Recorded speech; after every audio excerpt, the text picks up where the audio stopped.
ब्रज 84 कोष के ब्रजवासी बधाई लेकर के आते हैं,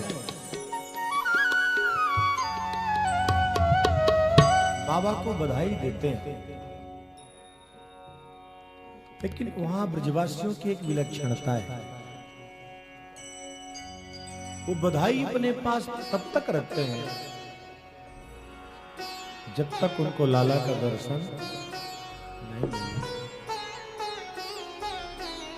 लाला का दर्शन पाने के बाद फिर वो पदार्थ अपने पास नहीं संभालते हैं। क्यों? या तो पदार्थ को संभाल लो या कृष्ण को संभाल लो, दोनों एक साथ संभव नहीं है। भक्ति के पथ में व्यक्ति कब गिरता है? जब भक्ति के पथ पर चलने वाले की दृष्टि अर्थ में चली जाती है। मान लो हम भगवान की भक्ति कर रहे हैं, चिंतन कर रहे हैं, साधना कर रहे हैं, कोई भक्त बुलाया हमको अपने घर और वो बुलाया, हम चले गए, ठीक है। लेकिन जब वो हमको कुछ विदाई देता है तो भक्ति पथ का लक्षण क्या? नहीं, मुझे ये नहीं चाहिए, आप रखो। ये नहीं, बस आप तो मेरे प्रभु का नाम लो, मेरे कृष्ण का चिंतन करो, कृष्ण के नाम का स्मरण करो, वही दक्षिणा है। लेकिन हम नहीं बोल पाते वहां। हम तो ये सोचते हैं कि चलते वक्त मान लो कोई लिफाफा न दिया, अरे हम इसके यहां लिफाफा भी नहीं दिया, वही भक्ति पथ से पतन हो जाता है। भक्ति पथ इतना सरल नहीं है कि हर कोई उसको अपना लेगा। भक्ति के मार्ग में लोभी तो शत्रु है ना। हमारी दृष्टि उसके भावनाओं पर नहीं गई, वो कितने भाव से बुलाया। हमारी दृष्टि कृष्ण पर नहीं गई, हमारी दृष्टि कहां चली गई? ठीक है, सामने वाले की श्रद्धा थी, उसको देना है तो कम से कम एक दो बार गई तो हाथ जोड़ लेते, नहीं हमको नहीं चाहिए। वो बाध्य किया तो ठीक है, ले जाओ प्रभु की सेवा में लगा दो। लेकिन हमारी वृत्ति दिए बन गई कि हमको लिफाफा नहीं मिला, लिफाफा दिया कि नहीं दिया, भक्ति का आनंद नहीं।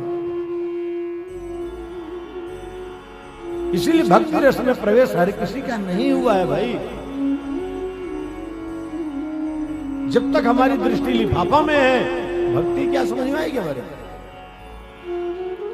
हमारे कन्हैया के प्रेमी तो त्रैलोक्य की संपत्ति ठुकरा देते हैं। आज भी ब्रज के ऐसे प्रेमी भक्त हैं जिनके जीवन का एक सिद्धांत है, रेमन वृंदा विपिन निहार। रेमन वृंदा विपिन निहार। विपिन राज सीमा के बाहर हरि हूं को न निहार। यद्यपि मिलय कोटि चिंतामणि तो न हाथ पसार। रे मन वृंदा विपिन निहार।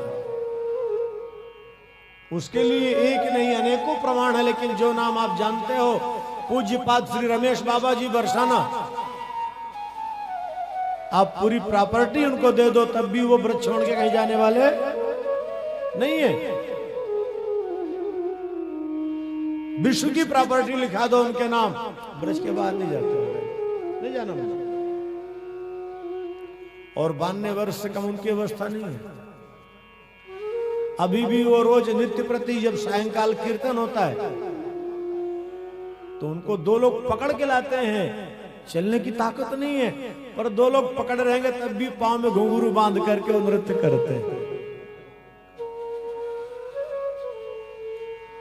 ये अपनी आंखों से देखी बात बता रहा हूं, सुनी सुनाई नहीं। चलने की ताकत नहीं है, अब अवस्था शरीर जीर्ण शीर्ण है। दो लोग लेके आएंगे और उनके शिष्यों के कंधे पर ऐसे हाथ रख करके और बाबा घूमेंगे जरूर घुंघरू बांध के। क्या मस्ती है राधा नाम के उनके जीवन में। लगता है कि राधा रानी की पूरी कृपा इनमें समाहित है क्या? कितने गोवंश हैं वहां? 55,000 58,000 कितने हैं गाय बैल? यहाँ हमारे 4 बेटे हैं तो उनके भरण पोषण में हम पसीने पोंछ रहे हैं। एक मकान बनाने में पसीने आ जाते हैं, उनकी व्यवस्था में पसीने आते हैं। वहां 58,000 गाय है और देखो उनकी व्यवस्था क्या बना है और कैसा खर्च चल रहा है, कभी देखो तो सही। और महात्मा की मस्ती देखो, ये है प्रेम। राधा कृष्ण का प्रेम जिसको मिल गया है तो प्रेम से बड़ा तो कोई धन है ही नहीं। असली खजाना वही है। ब्रजवासी हमारे जो ब्रज के रसिक जन हैं आज भी ऐसे हैं, लेकिन ऐसे जो रसिक भक्त हैं, ऐसे साधक हैं, उनके पास हर किसी का प्रवेश। बरसाना में 2-3 संत ऐसे हैं, तो ये कि नहीं है, 2-3 है। एक तो और फक्कड़ है, बंसीवट में गए थे, ये बैठे हुए हैं ब्रजवासी महाराज, पूछिए। ऐसा फक्कड़ महात्मा, युवा संत, कोई मतलब नहीं। और क्या वेदांत का उपदेश, क्या भक्ति रस का उपदेश। उनके पास बैठने से एक अलग अनुभूति होती है। तो ब्रज की जो भूमि है, रसिकों की भूमि है, प्रेमियों की भूमि है, लेकिन इस मार्ग में हर किसी का प्रवेश हो नहीं पाता। ब्रज जाते तो बहुत हैं, लेकिन ब्रज में पहुंचते कोई कोई है।